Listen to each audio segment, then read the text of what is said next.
Sean todos bienvenidos a una nueva entrega de su programa Diálogo Jurídico. Como siempre, muy agradecido de su sintonía y de recibir de ustedes tantos comentarios de todos los temas de actualidad que tratamos en este espacio que es de ustedes. Como es de costumbre, hoy tenemos un invitado muy especial que hace mucho tiempo nos estuvo acompañando y he estado entonces detrás de él para que también dentro de esa participación que tiene en el Poder Judicial nos actualizara un poco sobre lo que son los avances del Poder Judicial.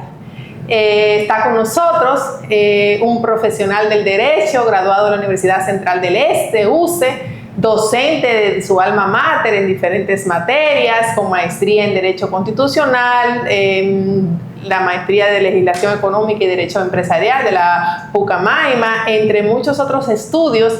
Y nada, es actualmente juez del Tribunal Superior de Tierras. Antes había sido ya juez de paz del municipio de La Romana, pues de instrucción también del Distrito Judicial de La Romana también, y con nosotros nos acompaña el magistrado José Méndez Cabrera. Bienvenido, magistrado. Gracias por la invitación y permitirme compartir con tu público sobre los avances que hemos tenido en el Poder Judicial. Excelente. Usted sabe que hace poco estuvimos celebrando el Día del Poder Judicial, el 7 de enero, y estuvimos escuchando de parte del presidente de la Suprema Corte de Justicia, el magistrado Henry Molina, sobre esos avances y dio en detalle muchas informaciones nuevas, otras de eso mismo, de cómo ha ido evolucionando, y nosotros que estamos muy inmiscuidos en lo que es la práctica del derecho a través de los tribunales, de verdad que me da mucho gusto recibirlo en nuestro programa y que sea usted quien nos pueda decir que lo ha vivido y que tiene ya en el tren judicial unos 16 años y ha pasado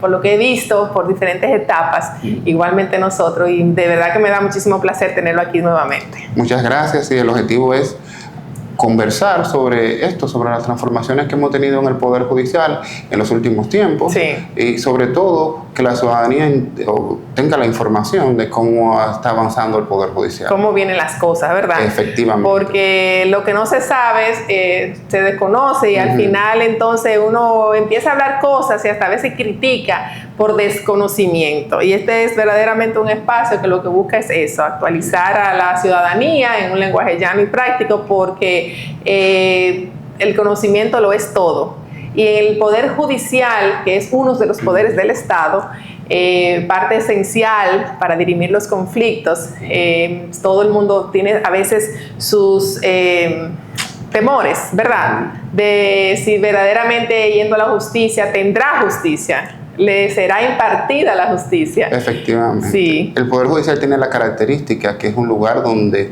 las personas van a dirimir sus conflictos, es decir, que es un lugar de conflicto. Correcto. Y siempre, pocas veces se puede lograr una solución que deje satisfecha a todo el mundo.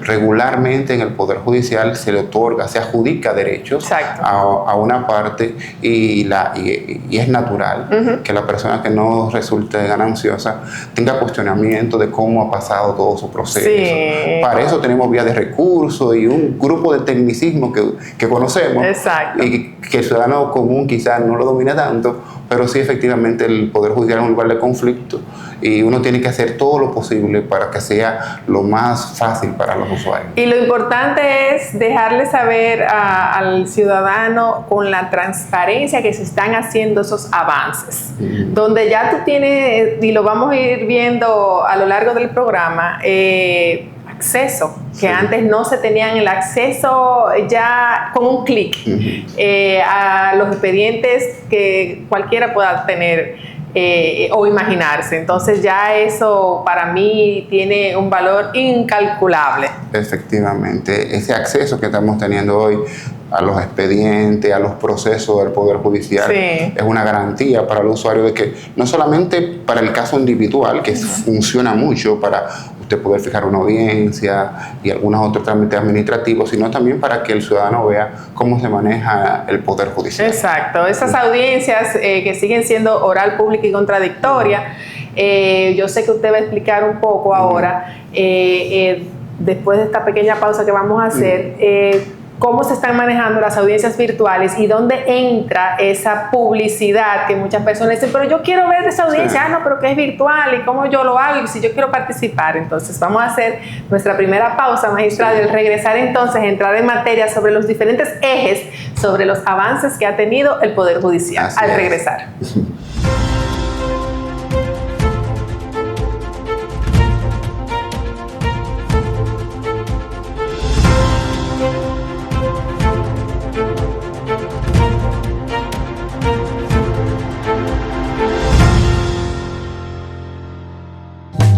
Lubricentro Rochelle es Plus, porque ahora se unen Lubricentro Rochelle y Rochelle Plus para hacer una marca más fuerte, más grande, más completa y con más servicios. Tendrás una mejor experiencia cuando necesites comprar o cambiar gomas, filtros, lubricantes y baterías con el servicio más plus de la región. Ven a nuestro moderno local en la calle Sánchez, esquina San Santiago, frente a Petronan Rochelle. Puedes contactarnos llamando al 809-554-6449 y en la web www.rochelle.com.do. Rochelle, una marca de servicio.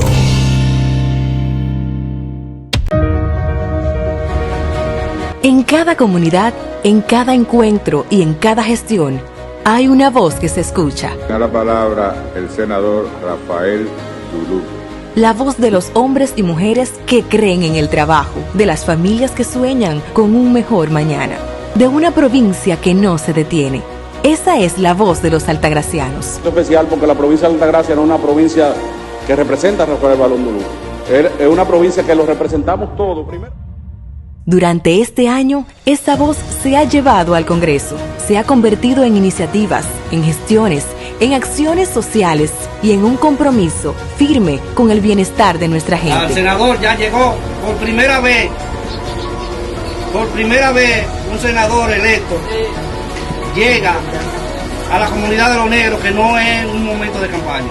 Porque legislar es escuchar y servir es transformar las necesidades del pueblo en resultados. Hoy, con la mira hacia el 2026, renovamos el compromiso de seguir siendo la voz que defiende, la voz que gestiona y la voz que escucha. Con responsabilidad, cercanía y amor por la Altagracia, seguiremos trabajando por la educación, el deporte, el desarrollo social y las oportunidades que nuestra provincia merece. Que el nuevo año llegue con salud, unión y esperanza renovada.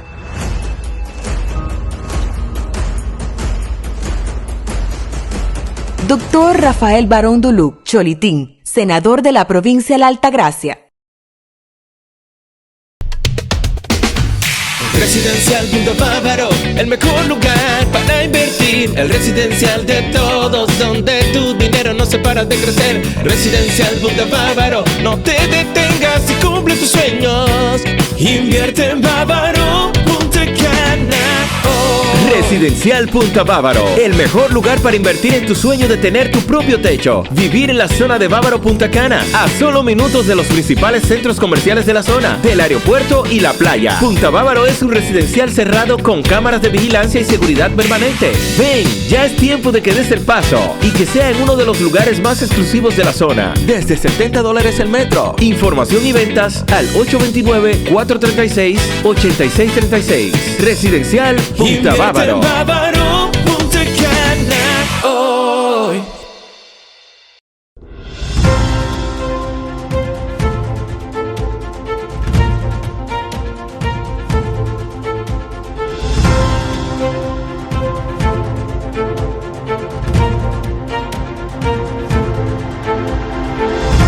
Continuamos con su programa Diálogo Jurídico, hoy acompañada del magistrado José Méndez Cabrera, quien nos está pues actualizando sobre todos los avances que ha tenido en los últimos años el Poder Judicial. Y comentábamos de los diferentes ejes que se ha concentrado, ¿verdad?, el Poder Judicial y cómo lo ha ido llevando paulatinamente. Creo que forzosamente por la pandemia, creo que se aceleró, pero venía. Sí. Con pandemia o sin pandemia venían los avances. Entonces, ¿cuál sería el primer eje, magistrado? Lo primero que creo que es necesario conversar con la ciudadanía es es algo que está impactando al Poder Judicial de forma positiva. Es una transformación que estamos realizando, llevando esas actuaciones que teníamos la posibilidad de hacer física ahora a un entorno digital. No podemos estar a espaldas de la sociedad. Todos hacemos muchas transacciones digitales, y el Poder Judicial tiene que estar en ese lugar. No por un asunto de moda o de tiempo, sino para que el usuario tenga la facilidad de poder tener acceso a ciertas documentaciones de una forma ágil. Magistrado, pero a veces de aquí nosotros la Altagracia, como abogado, tenés que ir a Montecristi a ver un expediente, no hacer simplemente un indagatorio. ¿Usted sabe lo que es ahora usted poder tener acceso a ese expediente desde aquí? Yo recuerdo que cuando era abogado en ejercicio pasó una tormenta y el puente de la represa se cayó. Y había una audiencia, no sabíamos qué iba a pasar, y recuerdo que tuve que coger el vehículo, dejarlo ahí en la parte de la Romana, tomar una yolita y tomar un motor para subir la represa. Y allá tomar una bola para llegar al tribunal de Higüey y verificar qué estaba pasando con la audiencia. Y así muchos abogados tienen historias de andar el país entero. País entero a pedir una comunicación de documentos, a fijar una audiencia, a verificar un documento en un expediente. Tenemos, digamos que historias de personas que se trasladan de Montecristi a Higüey o de Barahona. Yo digo que lo de ahora, los nuevos profesionales del derecho van en coche, como se dice, en coche. Entonces, para lograr que esos usuarios no tengan que hacer esos viajes, para que no tengan que gastar esa energía, para que su tiempo sea más productivo, el Poder Judicial inició una transformación que, como bien usted dijo, se planificó antes de la pandemia. Eso es lo bueno de planificar. Lo que hizo la pandemia fue que aceleró un proceso, y el gran cambio que dimos fue llevar a esos expedientes físicos a un entorno digital. Obviamente que llevar una historia judicial, procedimientos a un entorno digital no es algo cómodo. O sea, lo hemos llevado por etapas, principalmente para garantizar los derechos de las partes. Lo primero que tuvimos fue la complicidad del Congreso a aprobarnos una ley de medios digitales, donde se nos informó que se puede hacer de manera digital y que no. Y los aspectos digitales no son obligatorios, es una opción. Solamente en lugares donde la situación lo requiere, el Pleno de la Suprema Corte de Justicia puede poner el entorno digital como primera opción. Los otros lugares sí es un... ¿Todavía hay lugares que no ha llegado la digitalización? No, ya el sistema en el año 2024, digamos que se hizo el trabajo de llevarlo de manera completa. El sistema de gestión de casos, que es el sistema que los tribunales manejan los casos de manera digital. Y ya hoy la plataforma de servicios judiciales está a nivel nacional. Obviamente, como es un proceso en construcción, hay cosas que todavía se están construyendo. Por ejemplo, ahí me imagino expedientes viejos que tal vez no necesariamente estén digitalizados, que fue también como pasó con el Tribunal Superior de Tierra, la Dirección General de Mensura, que tomó un tiempo, y todavía hay expedientes que no están digitalizados por la época en que fueron así es, hay expedientes que están 100% digital porque nacieron así. Hay otros que todavía están en esa transformación. En la Suprema sí está todo digitalizado, pero los otros grados sí va a depender. Pero sí, ya un expediente nuevo que entra, una demanda nueva, cualquier solicitud ya entra siendo digitalizado. Y ahora tenemos la facultad que podemos hacerlo a través de la plataforma de servicio judicial. Muchas solicitudes pueden ser realizadas de manera remota. ¿Cómo cuáles? Una fijación de audiencia, quizá un depósito de alguna pieza. Hay otras que tienen que ser presenciales cuando son virtuales para el manejo del proceso, pero hay otras que se pueden hacer desde el entorno digital. Y todos los días el objetivo es tratar de que la plataforma se puedan hacer la mayor cantidad de trámites posibles. Y, por ejemplo, la seguridad, que muchas personas a veces dudan en que pueda ser hackeado, en que pueda ser intervenida. O sea, nunca ha existido ningún riesgo, ni se ha dado el caso de que se cayó la plataforma. Yo no lo he sufrido hasta ahora, pero no sé si ha pasado. Yo tampoco tengo esa experiencia. el Poder Judicial cuenta con un equipo amplio de técnicos y siempre nos explican términos de que por qué no se puede y hay un protocolo de seguridad. Porque esto de transformar el Poder Judicial a la vía digital no es algo que nace en República Dominicana. Eso es el camino que están llevando, no solamente los poderes judiciales, sino todas las instituciones públicas están migrando a tener un entorno digital. Así es. O sea, hay experiencia del manejo de estas plataformas y de lo que se busca. O sea, no es que no somos los primeros, sino que es algo que estamos llegando nosotros, pero que en un futuro me imagino que todo el Estado Dominicano tendrá un entorno digital. ¿Ya se puede decir que se ha concluido esa etapa o qué falta por hacer en la digitalización del Poder Judicial? Bueno, hay muchos aspectos. Creo que lo principal es que toda la data esté dentro del sistema, pero lo importante es que los usuarios ya pueden tener su servicio, su usuario y ver qué transacciones pueden realizar en el entorno digital. La transformación digital también nos trae la firma digital, que es la posibilidad de que todo juez, secretario pueda firmar de manera electrónica. Ya eso tenemos muchos años con él. Y también las audiencias virtuales. Las audiencias virtuales en algunos lugares, por la necesidad, por ejemplo, la jurisdicción civil en el distrito, es la primera opción. Ya en la otra parte del país es opcional. Las partes van a determinar si pueden acceder a las audiencias virtuales o no. Muy bien. Obviamente hay momentos en que no se puede utilizar la virtualidad, que son los momentos que establece la ley de medios digitales. Por ejemplo, la materia penal está vedada de utilizar las audiencias virtuales. Pero funciona, principalmente por lo del traslado de las partes, de los abogados, hace accesible. Yo que trabajo en el CEIBO, me ha tocado celebrar audiencias virtuales de partes que solamente van a concluir. Una audiencia de conclusión que se acoja el recurso, la conclusión es vertida de recurso de apelación, dice el recurrente, y el recurrido que se rechace, solamente eso. O sea, esa es una audiencia. porque una persona en el tribunal que trabajo ahí en Vigo de la Suprema, así que tengo casos de Santiago, de Barahona, a concluir. Se economizan muchísimo tiempo, dinero, pero todavía hay de la vieja escuela que no creen en las audiencias virtuales, que les toca un poco, que o sea, hay una sensibilidad todavía, había mucho más resistencia. Pienso que ahora ya con el tiempo las personas han ido aceptando el cambio. Pero ¿cómo funciona? O sea, ¿cuál es el caso o es aleatorio que te toque la virtualidad de las audiencias o uno lo puede elegir y decir, no, yo lo quiero presencial? ¿Cómo funciona ahora mismo? Funciona de la manera siguiente. Hay lugares como, por ejemplo, la Jurisdicción Civil en el Distrito Nacional, que tuvo el problema del edificio de las Cortes, ¿verdad? Ahí el Pleno de la Suprema Corte de Justicia estableció como primera opción la virtualidad.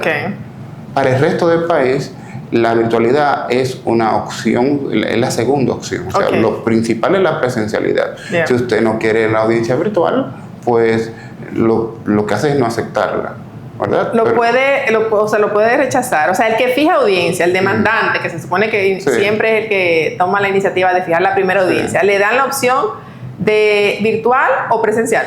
Lo que pasa es que la ley de medios digitales, por eso se está trabajando en una modificación de reglamento y de algunos aspectos de la ley, establece que la opción virtual no es obligatoria. Entonces, tiene que haber una complicidad de las partes para optar en esta opción. A no ser que, como en el Distrito Nacional, se estableciera como la primera opción. Es decir, si usted va al Distrito Nacional, en la Cámara Civil, la primera opción va a ser virtual. Le van a fijar una audiencia virtual para conocer su caso. En el resto del país, la primera opción es presencial. Y si usted quiere la virtualidad, pues ahí se conversa, ¿verdad? Se informa a la secretaria trata de convocar a las demás partes, ver si el tribunal entiende que se puede celebrar la audiencia virtual en ese caso, y ahí es que se procede a fijar la audiencia virtual. Porque se supone que las partes deben todas estar de acuerdo con la virtualidad. Si hay una de ellas que se opone, entonces debe de irse a lo presencial. En el caso que no sea la primera opción, ¿verdad? Ahí sí tenemos que tener la complicidad de todos. Y las audiencias con medidas de instrucción, como una comparecencia, un informativo testimonial, ¿se están realizando ya también de manera virtual? Yo he celebrado audiencias de medidas de instrucción de manera virtual. Sí, es posible, es válido utilizarla. En ocasiones yo he tenido buena experiencia con ella, principalmente con las personas que tienen problemas de movilidad, me ha tocado, que son las partes saben que es una señora mayor, que no se puede mover, o una persona que el peso no lo deja moverse, entonces acudir, un viaje e ir al Seibo, entonces ahí la virtualidad nos ha ayudado bastante. Pasa mucho también con los extranjeros que a veces residen en el extranjero y se hace la solicitud de que se conozca de manera virtual para que la persona no tenga que incurrir en un vuelo. Sí. También se puede. También se puede. La ley establece los lugares donde deberían ser celebradas esas audiencias virtuales. Exacto. Sí, se puede. Bueno, magistrado, vamos a hacer una pequeña pausa y al regresar continuamos con los ejes de esos avances que ha tenido el Poder Judicial. Volvemos en breve.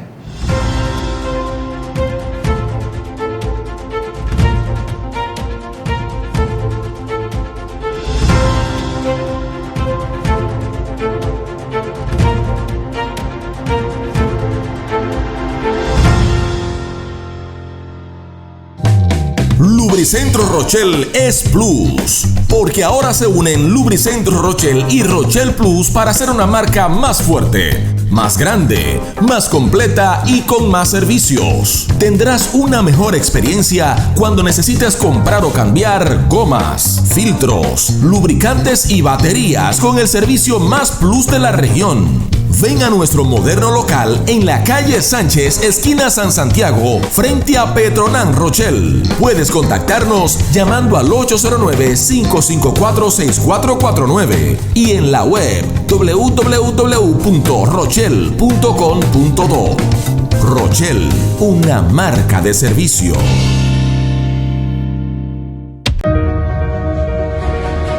En cada comunidad, en cada encuentro y en cada gestión, hay una voz que se escucha. Da la palabra el senador Rafael Dulú. La voz de los hombres y mujeres que creen en el trabajo, de las familias que sueñan con un mejor mañana, de una provincia que no se detiene. Esa es la voz de los altagracianos. Es especial porque la provincia de Altagracia no es una provincia que representa a Rafael Balón Dulú. Es una provincia que lo representamos todos primero. Durante este año, esa voz se ha llevado al Congreso, se ha convertido en iniciativas, en gestiones, en acciones sociales y en un compromiso firme con el bienestar de nuestra gente. El senador ya llegó por primera vez un senador electo llega a la comunidad de los negros, que no es un momento de campaña. Porque legislar es escuchar y servir es transformar las necesidades del pueblo en resultados. Hoy, con la mira hacia el 2026, renovamos el compromiso de seguir siendo la voz que defiende, la voz que gestiona y la voz que escucha. Con responsabilidad, cercanía y amor por la Altagracia, seguiremos trabajando por la educación, el deporte, el desarrollo social y las oportunidades que nuestra provincia merece. Que el nuevo año llegue con salud, unión y esperanza renovada.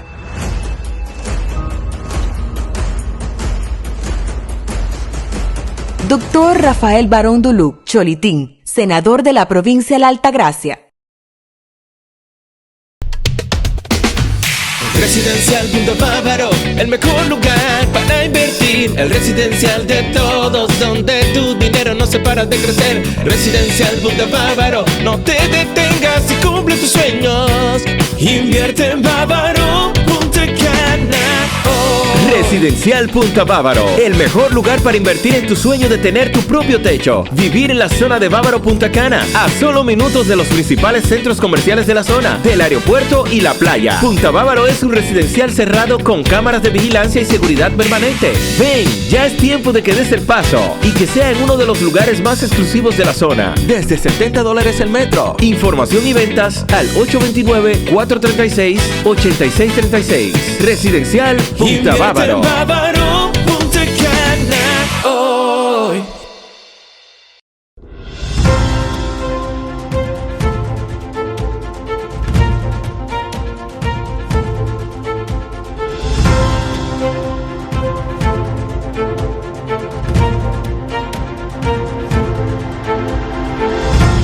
Estamos de regreso con su programa Diálogo Jurídico, siempre agradecida de su sintonía y recordándoles que nos pueden contactar a través de las diferentes plataformas de TV Way Digital, donde a través de ellas nos pueden hacer preguntas, observaciones e inquietudes e inclusive recomendarnos temas que quieran que tratemos en este espacio que es de ustedes. Hoy acompañada del magistrado José Méndez Cabrera, juez del Tribunal Superior de Tierras, quien nos está actualizando sobre los diferentes avances que ha tenido el Poder Judicial. Hablábamos de la transformación digital y otro eje importante que es la accesibilidad. Cuéntenos un poco de eso. Bueno, yo veo la accesibilidad desde dos perspectivas. Una perspectiva material.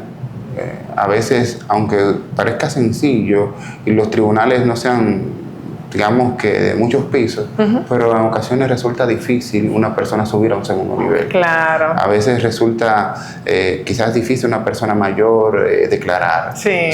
Y no todos los palacios de justicia tienen ascensor tampoco disponible. Entonces, el objetivo de la accesibilidad es lograr, primero, que las partes materiales se logren. Somos un país en vía de desarrollo, obviamente que no todo lo podemos hacer de un solo momento, pero el hecho de que tengamos ascensores en los distintos palacios de justicia es importante. Por ejemplo, San Pedro ya colocó uno, la Romana está colocando otro, y así tener como esa posibilidad de que personas puedan acceder a la justicia. Correcto. Por ejemplo, yo estaba visitando el Palacio de Justicia de la Romana hace unos días y veo que están instalando el hueco para el ascensor y todo esto. Y un abogado me dice, yo no litigaba en materia penal, mandaba a mi hijo porque yo no puedo subir. Ahora yo voy a subir. Mira, qué bien. Entonces, es una parte que funciona, ¿verdad? Que tener accesibilidad en materiales y ver a las personas, ver las necesidades que tiene cada individuo. Y otra parte de la accesibilidad es sobre todo la administración de justicia, las documentaciones que deben tener las partes, el fácil acceso a todo lo, digamos que todos los elementos que constituyen un proceso también es algo que tenemos que tener en cuenta. La transparencia de las actuaciones y de las decisiones que se tomen dentro del Poder Judicial. Hasta ahora lo que he podido apreciar de esa transparencia es precisamente que tú escaneas y esos documentos están ahí, eso no es de que yo no lo encuentro, o sea, también está tan bien organizado el programa o el sistema que cualquier persona con poco conocimiento técnico logre entenderlo. Así es. De verdad que sí. También tenemos otra parte que es una página de la Escuela Nacional de la Judicatura que se llama Juriteca, y ahí usted va a encontrar todas las decisiones que dictan todos los tribunales. Y como tenemos una política de protección de datos, la política consiste en no revelar los datos que no sean vitales para entender un proceso. Y como estas sentencias son para fines académicos exclusivamente, tenemos pixeleadas los nombres de las partes, las generales, cédula y demás, y la persona que tenga interés va a ver el contenido jurídico, porque como es una página de estudio, ¿verdad? Puede ver, pero es un gran avance tenerla a mano todas las decisiones de los tribunales del país. Y eso cualquiera puede acceder. Cualquier persona. Solamente tiene que entrar a la página, seguir los campos y buscar las materias, los temas que le son de interés. Y se actualiza constantemente. Constantemente. Ya. Porque como tenemos una parte, como tenemos la firma digital, esto es lo importante de digitalizar. Porque como tenemos la firma digital, ya por esta vía se filtra y puede llegar directamente a la página de la Escuela de la Judicatura. Todo esto se hace con inteligencia artificial, o sea que no entra ningún ente humano en clasificar las sentencias, sino que ellas mismas se van clasificando. Muy bien. Preguntan muchos el tema a veces de la virtualidad, de esos accesos a través de las plataformas, el hecho de que muchas veces no tienen posibilidad de acceder porque no lo manejan la parte tecnológica o simplemente no pueden. O sea, hay en los tribunales acceso a que una persona, la secretaria le puede decir, no, mire, entre a este espacio, una computadora destinada a eso y con un instructor que le pueda ir sacando la información. Lo que pasa es que tenemos los centros de servicios presenciales, que son los lugares dentro del Palacio de Justicia donde usted puede hacer las transacciones. Y también ahí sirven de consulta. Salas de consulta no creo que tengamos todavía. Si hay alguna deben ser piloto. No tengo ese dominio. Recuerda que en la pandemia hicieron como unas cápsulas donde ahí tú te encerrabas y conocías la audiencia virtual porque no tenía tal vez acceso a una computadora o algo. Yo pensaba que usted se No, a las dos cosas. Okay. Por eso me transporté también a hacerle esa pregunta, porque recuerdo que se armaron provisionalmente esos cajones para que el que no tuviera acceso a hacerlo desde su casa o desde cualquier plataforma, celular o algo, lo pudiera hacer en el mismo tribunal. Esa segunda parte sí la tenemos, los lugares donde se pueden hacer las audiencias virtuales y los tribunales también. Exacto, que por ejemplo que no tengo internet, que se me acabó el internet o no tengo, entonces tienes acceso ahí. Tienes ese acceso. Exacto. También hay lugares donde no está constituido como tal ese lugar y el tribunal puede servir de pie de amigo. Es decir, que si yo tengo un caso, soy Tribunal Superior de Tierra de San Pedro y tengo un caso en Barahona y no hay ese lugar, el tribunal puede servir de, digamos que de escenario para que se celebre la audiencia y prestar sus equipos para que se conozca la audiencia. Okay. Obviamente que todo esto se hace con coordinación. Claro. Pero ahí sí, en diferentes partes del país hay esos accesos, esos puntos donde las personas van al tribunal y pueden conectarse y celebrar sus audiencias virtuales. Muy bien. Pero pensaba que eran los accesos tipo la jurisdicción inmobiliaria, como sí, la sala eso de mismo, consulta. sí, así mismo, exacto, eso me refería también. Esas no todavía no se han dado. Esas no las he visto. Pero porque tú puedes accesar en con cualquier computadora, pero una persona que necesita asistencia, hablando precisamente de la accesibilidad, que no tenga la menor idea de cómo buscar su expediente, que pasa mucho con temas de todo tipo, que pueda ser auxiliado en el mismo tribunal por alguien que diga, venga, mire, usted hace esto, mírelo aquí, quiere que se lo imprima. Sí. Lo importante para mí es que el Poder Judicial está consciente de que tiene que tener una política para aquellas personas que tienen algún tipo de dificultad. Claro. Por ejemplo, en los casos de violencia de género, violencias intrafamiliares, hay centros de entrevistas que hay calificado para poder atender a ese tipo de personas. Entonces, sí estamos trabajando para que esos lugares existan y obviamente cada día se van descubriendo necesidades que tiene el usuario y entes vulnerables que tienen un contacto con la administración de justicia. Pero los menores de edad, todos estos casos de violencia intrafamiliar, personas que tienen problemas de movilidad, son puntos que se están, digamos que observando desde el Poder Judicial para que puedan acceder al sistema de justicia. Correcto. Igual que los demás. Y me imagino que con el tiempo ustedes van viendo también esas necesidades, aparte que la tecnología siempre va avanzando y hoy algo está funcionando, pero mañana otra tecnología puede funcionar mejor y me imagino que esa es la idea de que ya que se ha encaminado el Poder Judicial en esta nueva era, pues siempre se mantenga actualizado, que no quedemos ya en esa plataforma si hay otra que la pueda superar. Yo recuerdo una audiencia que tuvimos, una persona que tenía problemas de movilidad. En el Ceiba no tenemos ascensor todavía. Y era una persona que estaba en primer nivel. Y cuando nos informaron, pues lo que llamamos fue el juez de primera instancia, creo que era un juez de juzgado de trabajo, si nos podía prestar su salón de audiencia y nos movimos para él. Muy bien. Y ahí todos los demás se quedaron arriba, el resto del rol, nosotros bajamos, conocimos nuestra audiencia y subimos después. Como debe ser, muy bien. El problema, lo importante de la accesibilidad es la conciencia, porque hay ocasiones que con el solo hecho de tú tener una conciencia de que hay que tener, hay que estar pendiente de estos problemas, por ejemplo, cuando surgen en una comparecencia de las partes o un informativo testimonial, temas que no son de interés público, aunque los abogados no lo reclamen, el tribunal tiene que decir, no, mira, esto tiene que ser a puerta cerrada porque este tema solamente incumbe a la familia. Y estar pendiente de aquellos temas y aquellos aspectos que los tribunales tienen que dar un poquito más de sí. No solamente los cambios materiales son importantes, sino la filosofía de que el tribunal está dispuesto a hacer todo lo que sea necesario. Que la parte humana nunca se puede perder, porque si nos llevamos todo lo digital a veces entonces la sensibilidad se va perdiendo y eso es un punto muy importante que lo haya resaltado para que nuestra audiencia sepa que al final lo que se está haciendo es algo integral. El Poder Judicial está trabajando de manera integral pensando en todos los escenarios que se puedan dar dentro de esta nueva reforma, ¿verdad? Y estos cambios que se están dando, donde todos nos estamos adaptando. Efectivamente. Y que sí, seguirá siendo un proceso, pero positivo. Positivo, sí. Que es lo importante. Por eso es que nuestro lema es una justicia al día, pero al servicio de las personas. Exacto. O sea, no solamente centrarnos en fallar casos a tiempo y bien, sino que hay que estar pendiente de aquellos detalles que van relacionados con el individuo. Exacto. Que muchas veces los usuarios reclaman esto, ¿no? O sea, la función judicial tiene una característica que es distante. Uno tiene que... Hay un estrado de por medio, hay una formalidad. Una solemnidad. Todo esto. Que eso crea distancia, claro. Distancia. Entonces, la parte humana no se puede dejar. Uno no puede envolverse en esa distancia.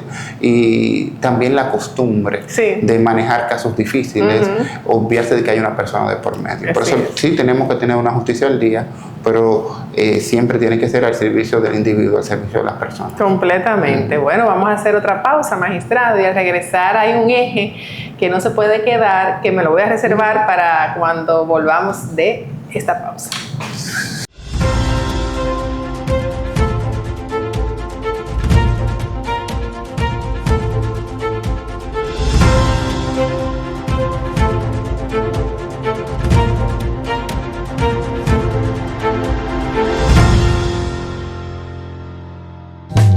Lubricentro Rochel es Plus, porque ahora se unen Lubricentro Rochel y Rochel Plus para hacer una marca más fuerte, más grande, más completa y con más servicios. Tendrás una mejor experiencia cuando necesites comprar o cambiar gomas, filtros, lubricantes y baterías con el servicio más plus de la región. Ven a nuestro moderno local en la calle Sánchez, esquina San Santiago, frente a Petronan Rochel. Puedes contactarnos llamando al 809-554-6449 y en la web www.rochel.com.do. Rochel, una marca de servicio.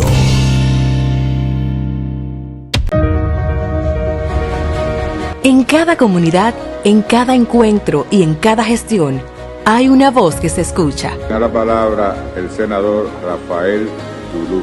La voz de los hombres y mujeres que creen en el trabajo, de las familias que sueñan con un mejor mañana, de una provincia que no se detiene. Esa es la voz de los altagracianos. Es especial porque la provincia de Altagracia no es una provincia que representa a Rafael Balón Dulú. Es una provincia que lo representamos todos primero. Durante este año, esa voz se ha llevado al Congreso, se ha convertido en iniciativas, en gestiones, en acciones sociales y en un compromiso firme con el bienestar de nuestra gente. El senador ya llegó por primera vez un senador electo llega a la comunidad de los negros, que no es un momento de campaña. Porque legislar es escuchar y servir es transformar las necesidades del pueblo en resultados. Hoy, con la mira hacia el 2026, renovamos el compromiso de seguir siendo la voz que defiende, la voz que gestiona y la voz que escucha. Con responsabilidad, cercanía y amor por la Altagracia, seguiremos trabajando por la educación, el deporte, el desarrollo social y las oportunidades que nuestra provincia merece. Que el nuevo año llegue con salud, unión y esperanza renovada.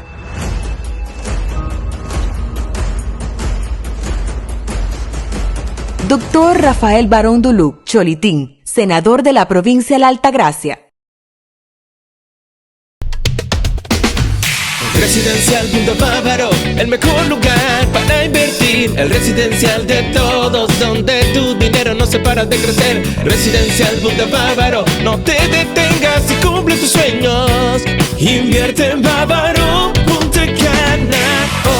Residencial Punta Bávaro, el mejor lugar para invertir en tu sueño de tener tu propio techo. Vivir en la zona de Bávaro Punta Cana, a solo minutos de los principales centros comerciales de la zona, del aeropuerto y la playa. Punta Bávaro es un residencial cerrado con cámaras de vigilancia y seguridad permanente. Ven, ya es tiempo de que des el paso y que sea en uno de los lugares más exclusivos de la zona. Desde $70 el metro. Información y ventas al 829-436-8636. Residencial Punta Bávaro. Bávaro, Punta Cana, hoy.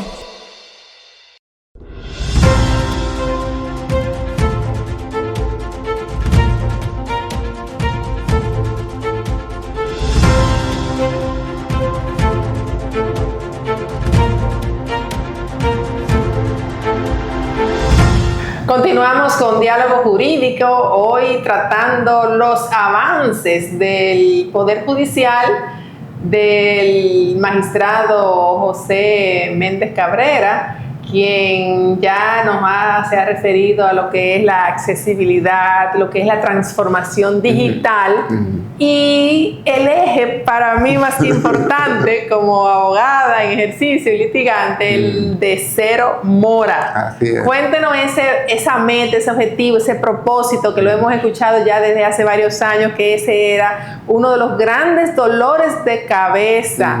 Yo sé que de ustedes también como jueces, porque nadie quiere dilatar la justicia y todos esperan una justicia temprana.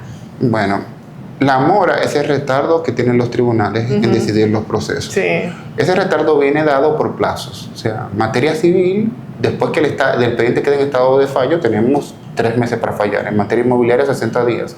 En materia laboral, 15 días en primera instancia, 60 en la Corte de Apelación.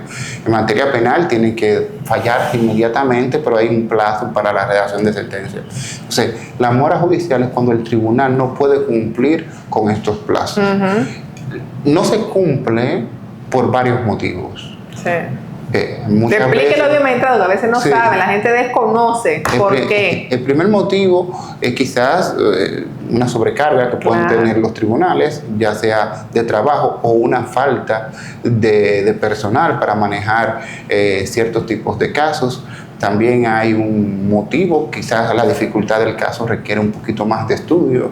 Así que no es un solo factor. A veces hay lugares donde la carga es poca y de un momento a otro se incrementa la carga y el tribunal no estaba preparado para recibir la carga que tuvo en meses o en cuestión de años. Hay un hecho sencillo, que un juez sea trasladado y que no se haya designado el titular, o que 3 oficinistas renunciaran por otros proyectos de vida, hace que un tribunal se retarde. Que eso no lo pueden publicar ni lo pueden decir, porque es algo muy interno del tribunal, que solamente ustedes lo saben. Entonces, lo primero que teníamos que saber, lo que teníamos que ver, es identificar la mora, porque sabíamos que existía mora, pero no teníamos estadísticas, digamos que en tiempo real de lo que estaba pasando. Con la transformación digital logramos tener estadísticas de lo que estaba pasando. Lo segundo es que teníamos que tener un ejemplo. O sea, si hablamos de mora, nuestro padre no podría estar en mora, que nuestro padre aquí es la Suprema Corte de Justicia. Entonces, lo primero... Que debe dar el ejemplo, ¿verdad? Exactamente. Entonces, el ejemplo, la Suprema Corte de Justicia lo hizo fallando, y hoy en día los casos en la Suprema Corte de Justicia están prácticamente todos al día, ¿verdad? Todas las distintas salas. Ha sido un trabajo titánico de las 3 salas de ponerse al día en el fallo de los defectivos. Sí, sobre todo que había muchos expedientes acumulados de muchos años atrás. También el Congreso ayudó con una nueva ley de casación que actualizó ese procedimiento a nuestros tiempos. Entonces, tenemos ya, digamos que el ejemplo. Segundo, como estamos midiendo, podemos ver cuáles son los tribunales que están en mora y cuáles no. En la actualidad, el 71% de los tribunales están al día. O sea, 71%, es buena cifra. Pesa el 30% porque quizás son los lugares más importantes, lugares bien cargados de trabajo, pero lo trascendental es que se está elaborando para eliminar la mora. O sea, el objetivo es no tener mora judicial.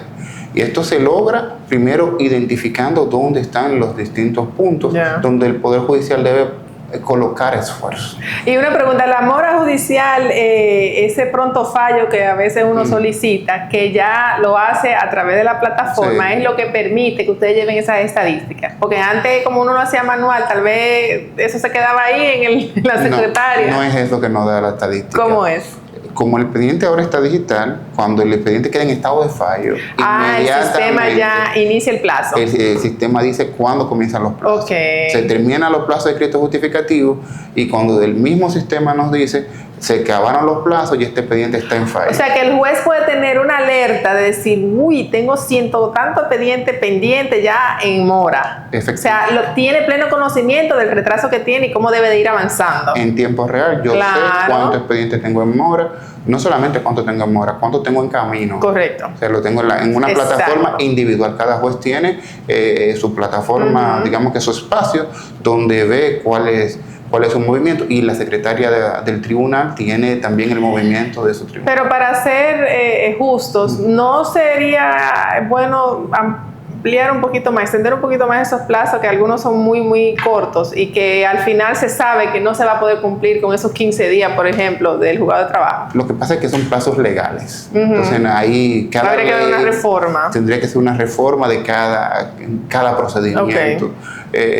adaptarse, pero no, hoy en día lo que hay que trabajar con esos plazos son los que están ahí, y esos son los que reconoce la plataforma, y le informa al juez cuándo está en mora y cuándo no. Y es cierto, porque se ha estado diciendo mucho eso, que hay dentro de esa mora como una especie de, no sanción, pero ni multa, pero como que hay una consecuencia para el juez que acumule mucha mora y que no saque sus expedientes, o hay un incentivo al revés, de que el que más falle tiene un incentivo. Hay ambas respuestas, ambas cosas las hay.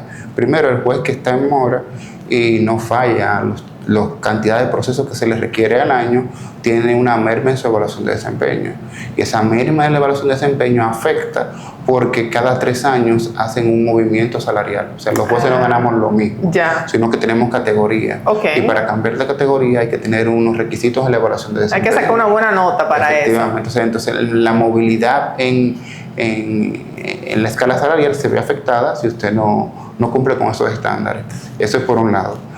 También, si la persona reprueba la evaluación de desempeño, tiene que ir un mes a la escuela de la judicatura sin disfrute de salario a formarse. Así que hay una consecuencia para el juez que no falle la cantidad de procesos que le han sido asignados en el año. Muy interesante. Y también hay un premio para el juez que falle más casos de lo que se requiere.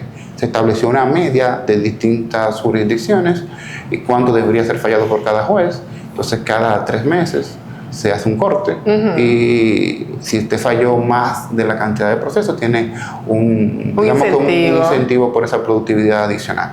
Pero así que ambas cosas existen. O sea, que eso anima a que esa mora se esté reduciendo como a ese ya 71% que se han logrado. O sea, que de verdad que es algo que tenemos que aplaudir, porque lo hemos estado viendo. Y lo que vemos también es que a pesar de esa presión, porque es una presión que ustedes tienen, estamos viendo sentencias muy acabadas, muy bien estructuradas. O sea, que hay un equipo humano importante, pero también nos estamos ayudando a la inteligencia artificial. No, en la inteligencia artificial hemos tenido discusiones, principalmente de su uso, en qué podemos utilizarla y en qué no. Obviamente que hay un término en la inteligencia artificial, es que la inteligencia artificial alucina. Entonces, como alucina, uno no la puede utilizar para ciertos aspectos. Entonces, la parte judicial es una parte muy técnica. Si yo voy a citar una jurisprudencia, tengo que estar consciente de la jurisprudencia que estoy citando.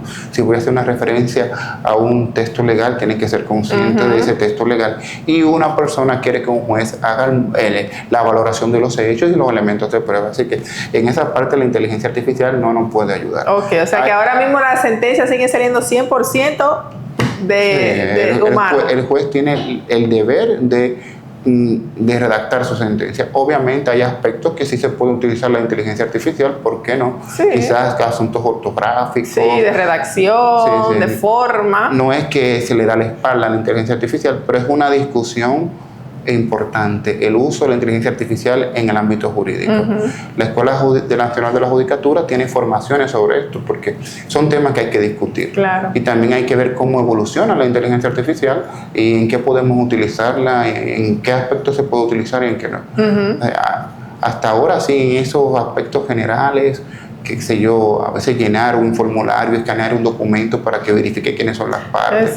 La inteligencia artificial ayuda mucho en esos lugares. Hay otros que en la labor del juez de decidir, ahí está vedado. Es difícil. Sí, es muy difícil. Entonces, volviendo a la mora cero, ¿cuál es la meta? O sea, ¿ustedes piensan que sí podemos llegar al 100%?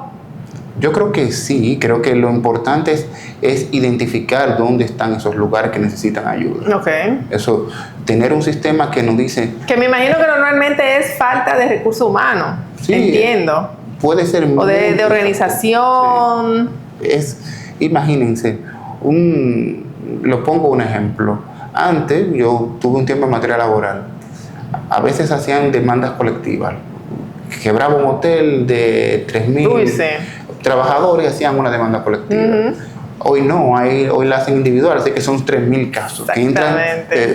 Quebró un hotel, 3.000 casos de golpe. Cerró una zona franca también. Cerró una zona franca. Entonces, lo que hay que identificar esos lugares y evitar que cuando llegue ese cúmulo, el tribunal no tenga los mecanismos para darle respuesta. Entonces ahí tendría, como lo ha pasado aquí mismo en Altagracia, que buscan un juez auxiliar que también le dé la mano a ese tribunal. O falta una secretaria, o falta un equipo. O sea, la mora para mí nació por esos problemas no resolverlo a tiempo. Exacto. Si uno está pendiente, ¿dónde está el problema? Lo importante es que están identificando ya cómo enfrentarlo para que tengamos cero mora. Vamos a hacer una última pausa, magistrado, y al regresar pues algunas consideraciones y conclusiones que quiera darle a nuestra audiencia. Volvemos.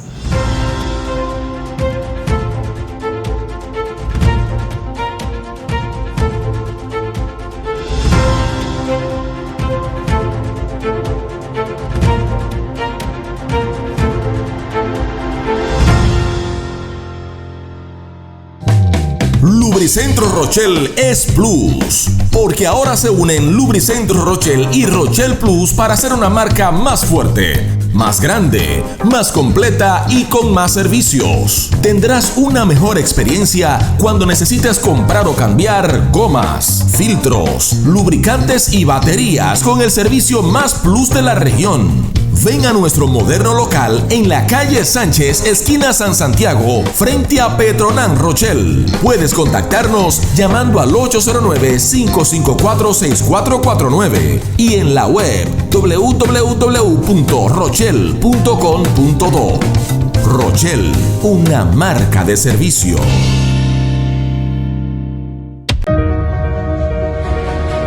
En cada comunidad, en cada encuentro y en cada gestión, hay una voz que se escucha. Da la palabra el senador Rafael Dulú.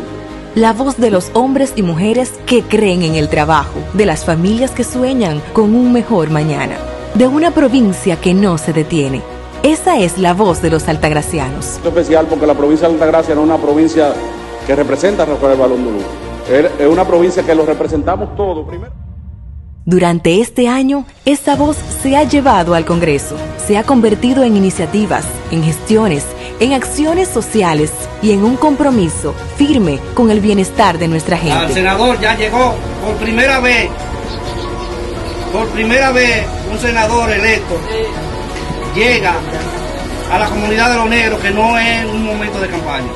Porque legislar es escuchar y servir es transformar las necesidades del pueblo en resultados. Hoy, con la mira hacia el 2026, renovamos el compromiso de seguir siendo la voz que defiende, la voz que gestiona y la voz que escucha. Con responsabilidad, cercanía y amor por la Altagracia, seguiremos trabajando por la educación, el deporte, el desarrollo social y las oportunidades que nuestra provincia merece. Que el nuevo año llegue con salud, unión y esperanza renovada.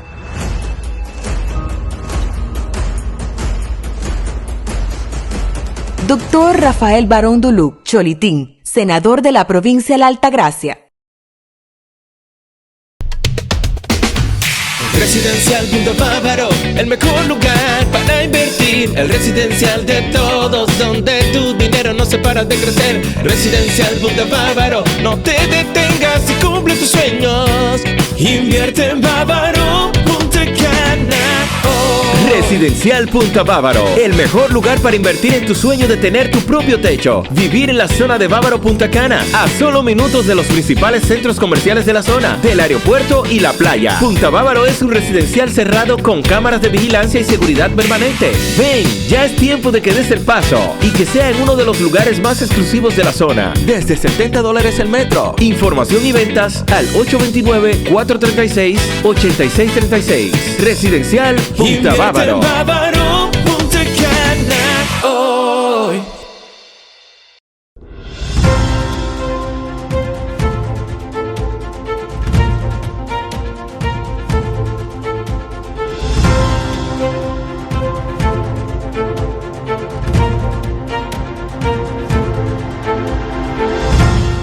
Hemos llegado a la fase final de su programa Diálogo Jurídico, como siempre agradeciéndoles su sintonía. Hoy pues hemos tratado los diferentes ejes de los avances que ha tenido el Poder Judicial, que debo reconocer que ha sido así, no nos estamos inventando nada, la realidad está ahí, es palpable, se puede confirmar y es algo que ya llegó para quedarse, como decimos. Así que, ¿qué recomendaciones usted le da a la ciudadanía, a nuestra audiencia, respecto de vamos a creer en esto y vamos a seguir fortaleciendo esos avances? Bueno, yo le diría a la ciudadanía que nos acompañe y que ese proceso de acompañamiento es observando las cosas que estemos haciendo bien e identificando aquellas que no están evolucionando como deberían hacer. Claro. El Poder Judicial es un poder de todos. No solamente de los que estamos administrando justicia, sino de toda persona que necesite servicio judicial es parte de él. Eso es su opinión, sus observaciones, cosas que uno tenga que mejorar, decirle. Porque al final esto es un trabajo que se queda para el país. Entonces, si es un trabajo de todos, todos debemos estar pendientes a la evolución que tiene nuestro poder. O sea, no atacar, no es el momento de criticar, de buscar los problemas, porque a veces nos caracterizamos por eso. Todo lo contrario, vamos a promover, vamos a incentivar, vamos a aplaudir, vamos a decir, óyeme, por primera vez he recibido una sentencia en minutos, o sea, son cosas a veces que no se dicen, pero que hay que decirlas, porque eso yo sé que va a motivarles a usted y a los principales cabezas del Poder Judicial para que continúen fortaleciendo esa parte que le está facilitando el trabajo a los abogados y a todos los que participan y están directo o indirectamente relacionados al Poder Judicial. Así es. Si el usuario no verifica estos avances y le da publicidad, así muchas personas van confiando en estas transformaciones y al final nos sirve a todos. Sí, yo creo que después llegará la parte penal, que de alguna manera en algunos tipos penales se podrá manejar audiencias virtuales, se podrán mejorar algunas cosas del sistema y creo que eso es un reto que sé que lo van a estar o lo están evaluando y estarán buscando opciones a través de comparando, ¿verdad?, de otros países que yo sé que lo han logrado y en otras materias que también se puede lograr esa virtualidad, esa transformación digital de la que hemos estado hablando. Yo creo que sí, además en Latinoamérica hemos visto en la prensa juicios importantes que se están conociendo de forma virtual. Exactamente. Y que están dando buenos resultados. Sí. O sea que nosotros, ese temor o esa precaución que hubo en la materia penal, entiendo que con un tiempo va a tener hasta por seguridad de todas las partes, que cada quien esté en su lugar resguardado y no tenga que estar enfrentando cara a cara a su agresor. O sea, son muchas circunstancias que se dan en materia penal que la virtualidad sería lo más conveniente hasta para el propio juez y el propio personal de los tribunales. Y a veces hasta para los imputados, seguridad de ellos, seguridad de las víctimas. Sí, usted se imagina desde la cárcel, usted en una computadora escuchando su audiencia. Eso hasta economizaría muchísimo a la Dirección General de Prisiones, o traslado de los presos, la logística que eso conlleva. O sea, yo aspiro y entiendo que eso lo podemos lograr. Yo también. Eventualmente. Magistrado, de verdad, muy agradecida por habernos acompañado en este tema tan interesante y tan importante. Como siempre, las puertas de diálogo jurídico están abiertas para próximos temas. Aquí lo esperamos y nada, muy agradecida. A mí siempre es un gusto compartir este tipo de espacios y tener esta conversación de las transformaciones que estamos teniendo en el Poder Judicial. Gracias por la invitación. Bueno, gracias de verdad y a ustedes pues de nuevo, muy agradecida y hasta una próxima.